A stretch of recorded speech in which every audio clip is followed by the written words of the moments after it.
जय श्री राम, जय हनुमान गाइस। आज एक तरह से ब्लेसिंग है, बहुत अच्छा सौभाग्य हमें मिला है कि आज हम महेश खान आए हैं नेचर के बीच में। यहाँ पे हम डिस्कस करेंगे बहुत ही अच्छा।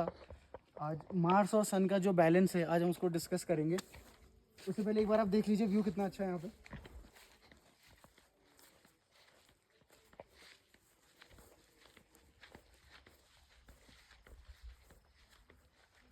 तो इतने शांत वाले माहौल पे यहाँ पे देखिए पूरी शांति है। जैसे अभी चिड़ियों की आवाज़ आ रही है, कीड़ों की आवाज़ आ रही है, छोटी छोटी पिन ड्रॉप साइलेंस जैसे कहते हैं, वो हमें आज यहाँ मिला है। और बहुत ही एक डिवाइन ब्लेसिंग है, because this all because of the omen कि हम यहाँ हैं आज। तो मैं आपको एक स्टोरी शेयर करना चाहूँगा मार्स और सन के बैलेंस के ऊपर कि, और उसको हम कनेक्ट करेंगे रामायण के बेसिस पे, कैसे प्रभु श्री राम ने जो हनुमान जी हैं उनकी एनर्जी को बैलेंस किया था। आज हम उसके बारे में डिस्कस करेंगे। तो जैसे कि आपको पता है कि मार्स कुंडली का एक इकलौता ऐसा ग्रह है जो जब प्रबल होता है तो वो किसी भी चीज़ का नाश कर सकता है, इवन इफ वो पार्टनर क्यों ना हो। लेकिन अगर आप रामायण में देखिए, तो मार्स के जो रूप में हनुमान जी जो शिवांश हैं, जो शिव के अंश हैं, वो इतने, एक तो वो चिरंजीवी हैं और उस पर इन पे इतना बल था जो वो कुछ भी डिस्ट्रॉय कर सकते थे। आपने वो सुनी होगी जब लक्ष्मण जी की जान पे बात आ गई थी, तो हनुमान जी ने कहा था कि मैं अंधेरा नहीं होने दूंगा, मैं स्वयं काल को निकल लूँगा।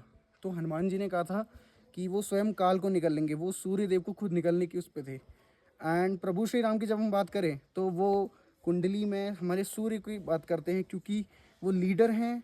वो हमारा, कह सकते हो आप, he is the leader and he is the he is the he is the courage to accept the right thing in the society, to make people follow the right thing in the society। तो वो प्रभु श्री राम है। तो सूर्य और मंगल की जो ये आपस में जो तालमेल था वो इतना इतना सुंदर था कि सूर्य क्या है, सूर्य धर्म है, मेरा कर्तव्य है, और मंगल वही कर्तव्य कर्तव्य से किसी काम को पूर्ण करने की ऊर्जा है।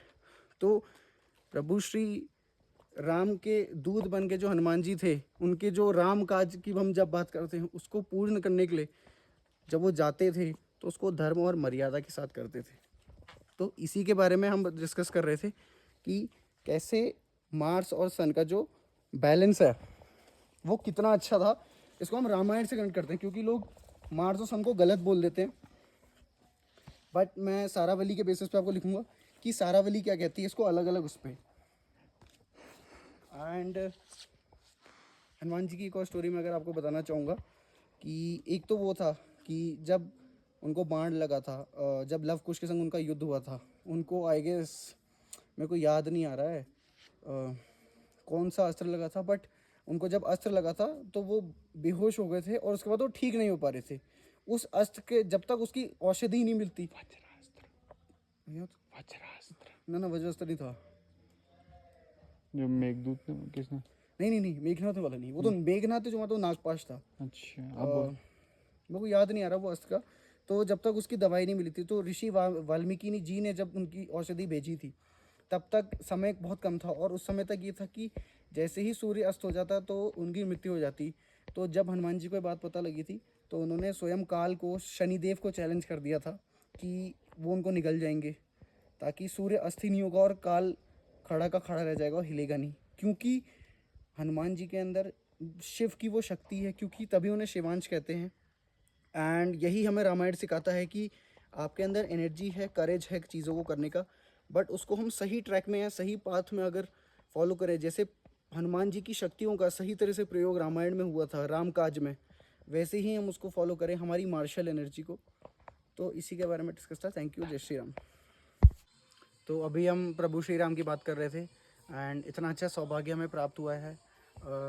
भगवान श्री विष्णु बुद्ध से हम उनको कनेक्ट करते हैं, और आज हम नेचर में आए हैं। आज हमारे पास बुद्ध की एनर्जी की कोई कमी नहीं है, और अभी जो हम ज्ञान बांट रहे हैं वो भी इस बुद्ध की एनर्जी है। तो अभी हम प्रभु श्री राम की बात कर रहे थे, और बहुत अच्छा हमें सौभाग्य, ये ब्लेसिंग, ये ओमेन की वजह से मिला है कि आज नेचर के बीच में रह के हम ये ज्ञान बांट पा रहे हैं। बिकॉज़ नेचर भी, ये जो हम हरियाली देख रहे हैं ये भी बुद्ध है, और जो हम ज्ञान बांट रहे हैं वो भी बुद्ध है। तो ये एक बहुत अच्छा सौभाग्य हमें मिला कि आज नेचर के बीच में हम आपको कुछ बता पा रहे हैं। एंड यही था कि सन का और मार्स का कितना अच्छा बैलेंस है कि अगर मार्स सही मार्ग पे यूज़ किया जाता है, अगर वो मार्शल एनर्जी को आप राइट डायरेक्शन पे एक धर्म के साथ यूज़ करें तो ऑटोमेटिकली आपका सन भी अच्छा हो जाता है। एंड वो हमको दिखता है कि जब किसी के अंदर करेज होता है तो सेल्फ कॉन्फिडेंस अपने आप उसका बढ़ जाता है। तो आज की स्टोरी के बारे में ये था। बाकी के लिए फॉलो विचारालय.astro।